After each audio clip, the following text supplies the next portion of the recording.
Bonjour à tous, on se retrouve aujourd'hui en direct du Trophée Andros pour la 4e étape sur le circuit de glace de Lens-en-Vercors. On va pouvoir suivre toute la soirée ensemble, c'est parti.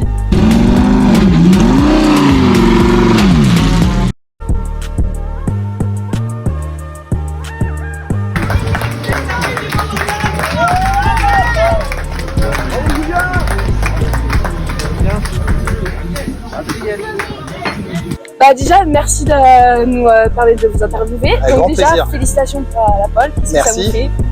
Ça fait du bien, ça soulage parce que ce que vous voyez pas, c'est que derrière ces rideaux, il y a des ingénieurs qui travaillent dur et c'est plus eux qu'on a envie de récompenser que nous-mêmes. Alors bien sûr, égoïstement dans la voiture, on est heureux quand ça marche, mais dès qu'on passe le drapeau à damier et qu'on vous annonce la bonne nouvelle, on est surtout heureux pour tous ceux qui travaillent, pour toute l'équipe, pour ces gens-là, parce que tout seul dans la voiture, on ferait rien. Donc moi, j'ai une équipe derrière moi qui est le DR Racing, j'ai un Dominique Dubourg qui est le patron du team qui croit en moi, qui nous met des moyens à disposition, qui nous met des super personnes. Et donc, on a envie de ne pas les décevoir. Et quand en plus, on peut les récompenser, ça fait du bien. Bah, félicitations. Et qu'est-ce que ça fait de passer de commentateur à pilote? Eh ben, les deux sont complémentaires, je dirais. Parce que c'est deux choses différentes en soi. Mais quand je peux piloter, je vis des sensations et des émotions qui, quand je vais commenter une course après, me reviennent un peu en mémoire quand je vois un pilote qui remporte sa première victoire ou perd une course. Et les émotions, même si c'est pas du tout le même niveau de pilotage, c'est pas les mêmes catégories, eux ce sont des pros, ce sont les meilleurs de la planète. Moi je suis un amateur, mais l'émotion, je pense qu'elle est la même. Une joie, une déception, je pense que l'intensité peut être la même pour un Lewis Hamilton ou un Max Verstappen que pour un Julien Febvre ou un autre pilote du DR Racing. Donc d'avoir moi l'occasion de ressentir ces émotions, quand je vais commenter, ça me permet, je pense, de mieux trouver mes mots. Et vos connaissances en mécanique, du coup, et sur le sport automobile, est-ce que vous aidez quand vous êtes en train de conduire? Alors, oui et non, parce que ce sont des voitures tellement différentes. Il y a 4 roues, comme sur une Formule 1. Je crois que ça. Pas la même a pas de vitesse. Voilà, mais il y a pas grand-chose en commun. Mais bien sûr, il y a des principes de base. Je vais dire plus que de mécanique, des principes physiques, de mouvement de voiture, d'équilibre, de transfert, de transfert de charge, etc. qu'on apprend dans le sport automobile et qu'on comprend un peu mieux quand on commente un grand prix. Bah, merci beaucoup, Merci c'est un honneur pour moi. Moi aussi, merci. À très bientôt.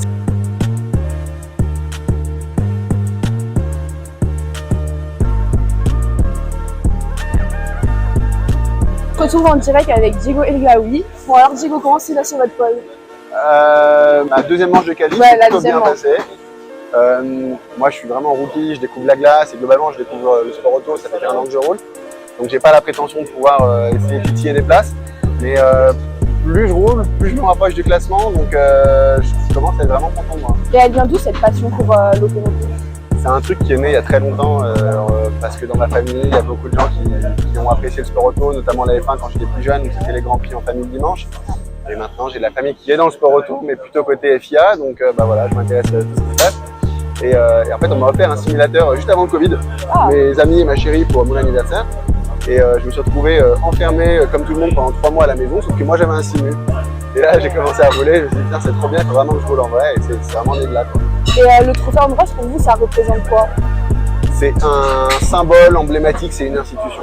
En fait, quand on est gamin, on ne peut pas y échapper. On a un Trophée Andros, c'est quand on voit les images de ces mecs qui se foutent en travers sur de la glace à des vitesses phénoménales. Ouais, si t'aimes le sport auto, ça te prend un peu là. Et jamais dans ma vie, j'aurais pu imaginer un jour être dans l'une de ces voitures et pouvoir concourir avec eux. Donc c'est un honneur suprême, quoi. Et comme vous dites, vous êtes rookie, est-ce que ça vous fait peur ou pas? Quand vous avez commencé, c'était quoi vos sensations? Ouais, je vais pas te mentir, je vais pas parler d'angoisse, mais on va dire que des remises en question au début en me disant est-ce que je suis légitime pour rouler là-dedans? J'ai pas de niveau, j'ai commencé la course au sport auto il y a 1 an, et je suis face à des doubles champions du monde ou des multiples champions du monde comme vivant. Et donc tu te poses la question, qu'est-ce que je fais là? Donc tu te mets un stress parce que tu te rends compte qu'il y a un danger, que c'est sur la glace, qu'il faut tout réapprendre. Mais en fait, il y a tellement de bienveillance autour de ce trophée. T'es accueilli, on t'apprend. C'est la famille. Il y a un côté hyper familial et puis surtout on t'apprend. Tu reviens, tu débriefes, tu progresses constamment. Donc là aujourd'hui, je suis vraiment heureux d'être là et j'apprends des bases super solides et ça paye. Et vous avez un autre objectif en sport auto? J'en ai plein. J'ai plein de choses spécifiques que j'ai envie de faire ou d'essayer, mais pour l'instant, je prends ce qui vient au fur et à mesure sans me prendre la tête. Bah, super, et bah, merci beaucoup, c'était un honneur pour moi. Bah, merci à Et toi. on vous souhaite plein de réussites dans le sport auto en tout C'est cas. gentil. Merci beaucoup. Merci à vous.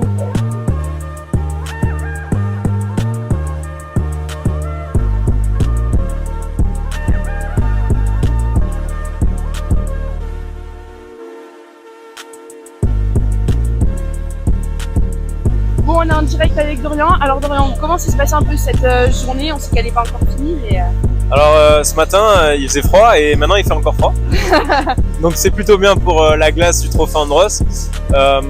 Voilà, on a commencé la première manche, on a 40 kg de lest. On a fait deuxième hier.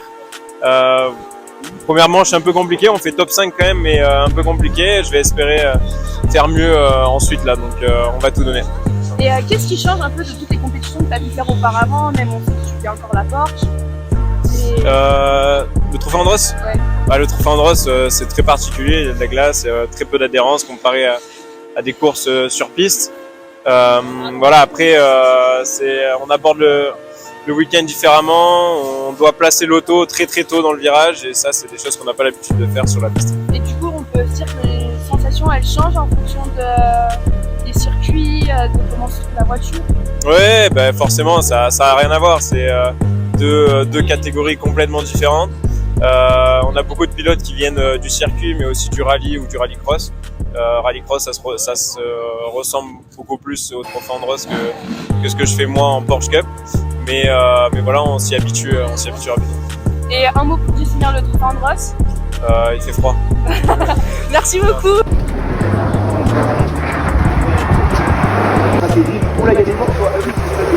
En direct avec Margot Lafitte. Donc Margot, comment s'est passée cette manche?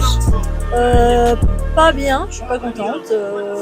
J'ai amélioré les choses en pilotage par rapport à la première manche. Donc, en ça, j'étais satisfaite, mais on a fait quelques petits réglages qui étaient voilà, un équilibre de la voiture un peu moins bon. Donc voilà, en fait, je pourrais être pas trop mécontente, mais le fait que le championnat se joue sur ces deux dernières courses, là, ici la deuxième de Lens et la prochaine à Superbès, fait que là, je vois les points qui s'envolent. Donc c'est voilà, c'est une défaite. Et on vous voit notamment sur Canal+ en tant que commentatrice. Qu'est-ce que ça vous fait maintenant de pouvoir piloter? On sait que vous avez déjà fait d'autres courses avant. C'est quoi un peu le paradoxe? Entre le fait de commenter et de... Ouais. Il n'y a pas vraiment de parallèle en fait, parce que le seul truc, en fait, dans le travail, hormis la concentration, l'application qu'il faut pour présenter une émission ou pour piloter, je dirais que c'est plus le fait de piloter qui me permet aussi de mieux comprendre en fait ce que je vois, ce que j'observe quand je suis sur les Grands Prix, de savoir ce que c'est pendant un départ de course, de savoir ce que c'est que l'adrénaline, l'énervement quand on s'est loupé comme aujourd'hui, la joie quand on gagne une course, quand on monte sur le podium. C'est des sensations, des sentiments que j'ai connus et je crois que ça m'aide beaucoup dans la compréhension du sport dont je parle. Et ça fait quoi d'être une femme dans le sport auto? On voit qu'aujourd'hui ça se démocratise de plus en plus, mais quand même ça reste relativement fermé. Non, c'est moins fermé qu'avant quand même. Vous avez raison, ça se démocratise.